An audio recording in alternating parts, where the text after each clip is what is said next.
we want to do some isometric holds. So what we're going to try and do is press this front leg as hard into the ground as possible, foot through shin, through thigh, and then we're going to do the exact same thing with this back leg. So my thigh is trying to be pushed down hard into the ground, my knee, my shin, and my foot.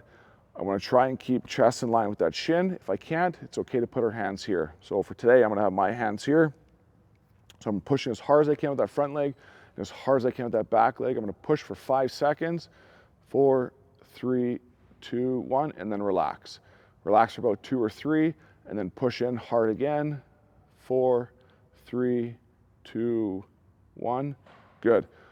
Repeat 5 per side.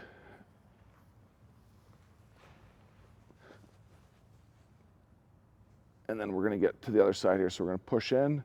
5, 4, 3, 2, 1. Back out. Push hard. 5, 4, 3, 2, 1. Good.